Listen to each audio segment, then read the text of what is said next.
এটা কি রান্না করছো বলো তো? মুখি কচু। মুখি কচু আজকে যেহেতু নিরামিষ, আজকে এই কচুর মুখি রান্না করব বেগুন, আলু আর কচুর মুখি দিয়ে। এটা আমার শ্বশুরবাড়িতে রান্নাটা হতো। আমার শাশুড়ি আবার এতে আলু দিত না, কিন্তু আমার ছেলেমেয়েরা আলু খোঁজে। মা আলু দাওনি একটু, যার জন্য তো এই বেগুনটাকে একটু হালকা করে ভেজে নেব। ঠিক আছে, বেগুনটা হালকা করে ভেজে নেব, নিয়ে তারপরে কচুরমুখী আলুগুলো ওর সঙ্গে ভাজবো।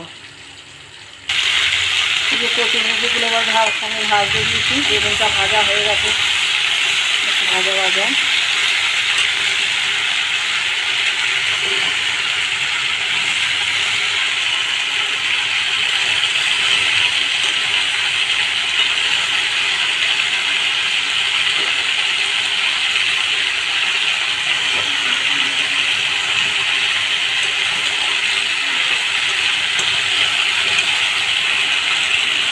এবারে আদা বাটা, ধনে গুঁড়ো, জিরে গুঁড়ো, নুন, হলুদ সব দিয়ে দিয়েছি।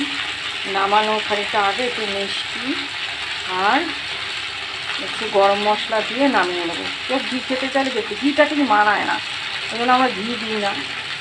অনেকে ঘি দিয়ে খেলে খেতে পারেন, কিন্তু আমার ভালো লাগে না বলে খাই না।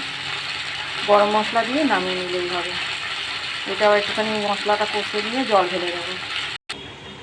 এই যে রেডি আমার মুখি কচুর ডালনা।